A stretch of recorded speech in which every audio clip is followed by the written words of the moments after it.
आज हम विदेशी विनिमय दर के भुगतान संतुलन सिद्धांत का अध्ययन करेंगे।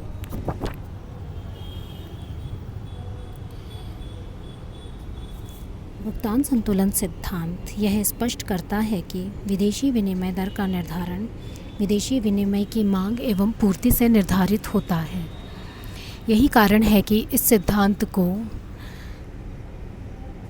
विनिमय दर निर्धारण का मांग एवं पूर्ति सिद्धांत भी कहा जाता है।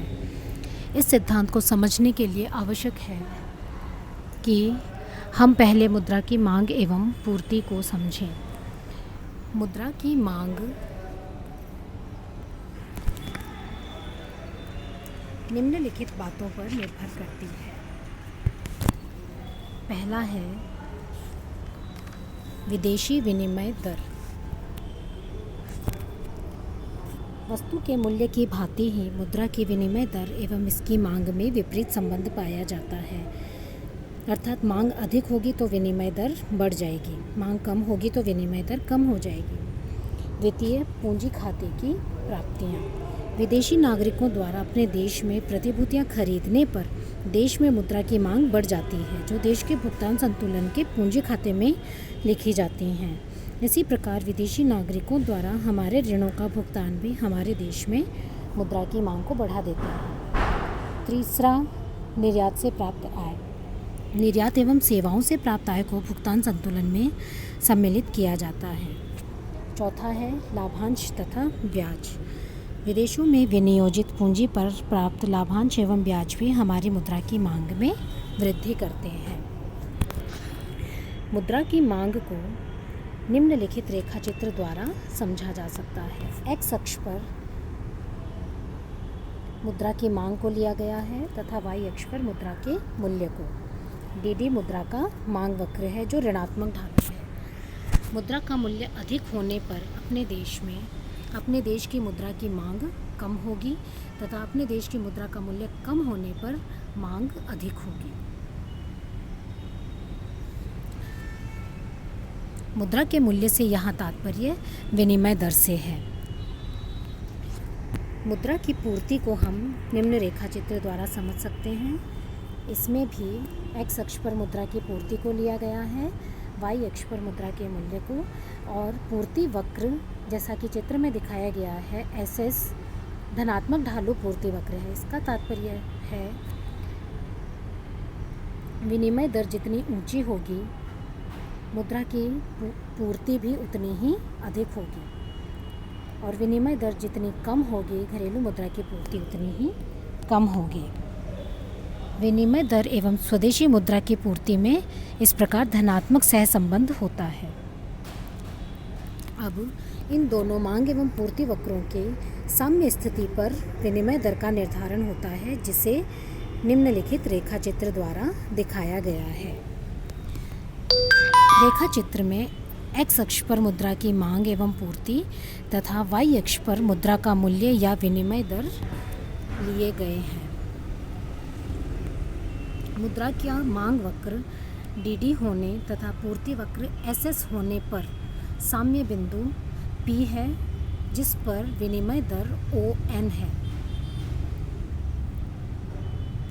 हम अपनी मुद्रा की पूर्ति को नियंत्रित कर सकते हैं, जिससे मुद्रा की पूर्ति को एक ही वक्र एसएस द्वारा बताया गया है। मुद्रा की मांग पर कोई प्रत्यक्ष प्रभाव न होने से मांग वक्र एक से अधिक हो सकते हैं, यानी बदल सकते हैं। यदि विदेशों में मुद्रा की मांग बढ़ जाती है तो मांग वक्र विवर्तित होकर D1 हो जाता है, जिससे विनिमय दर बढ़कर ON1 तथा यदि मुद्रा की मांग घटकर मांग वक्र D2 हो जाता है तो विनिमय दर ON2 पर निर्धारित हो जाएगी। अतः भुगतान संतुलन सिद्धांत के अनुसार प्रतिकूल भुगतान संतुलन होने पर मुद्रा की मांग में कमी होगी तथा विनिमय दर भी कम हो जाएगी। इसके विपरीत भुगतान संतुलन अनुकूल होने पर मुद्रा की मांग बढ़ जाएगी और विनिमय दर भी बढ़ जाएगी।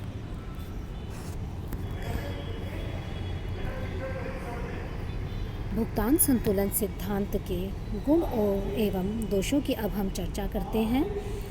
इस सिद्धांत के गुण निम्नलिखित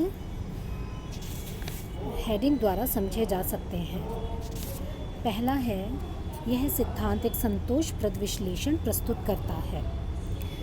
इस सिद्धांत का सबसे बड़ा गुण यह है कि यह अन्य वस्तुओं की भांति मुद्रा का मूल्य भी उसकी मांग और पूर्ति के द्वारा निर्धारित करता है।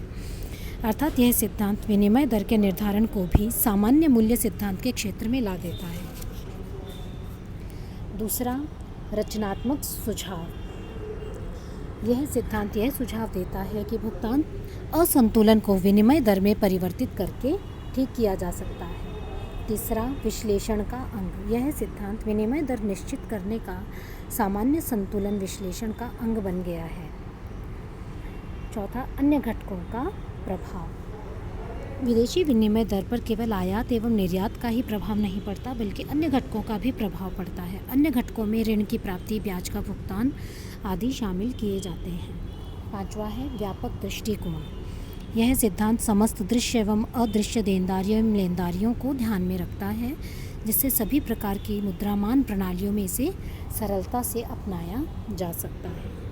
अब इस सिद्धांत के कुछ दोष हैं, जिनको हम निम्नलिखित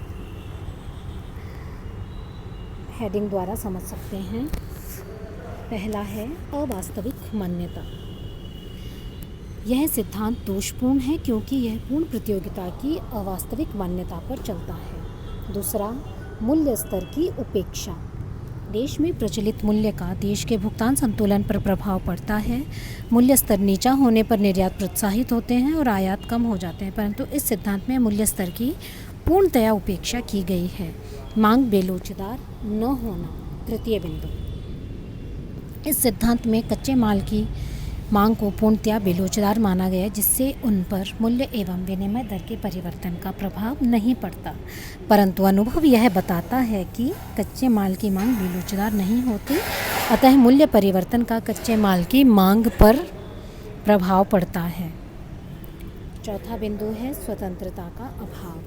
सिद्धांत में माना गया है कि भुगतान संतुलन विनिमय दर के परिवर्तनों से पूर्ण स्वतंत्र नहीं है, परंतु जिस सीमा तक भुगतान संतुलन विनिमय दरों के परिवर्तनों से प्रभावित होता है, उसे संतोषजनक नहीं कहा जा सकता। पांचवा बिंदु है, मुद्रा की आंतरिक मूल्य निर्धारण करना कठिन है। विनिमय दर का मांग पूर्ति का सिद्धांत यह बताने में सक्षम नहीं है कि मुद्रा के आंतरिक मूल्य का निर्धारण किस प्रकार होता है।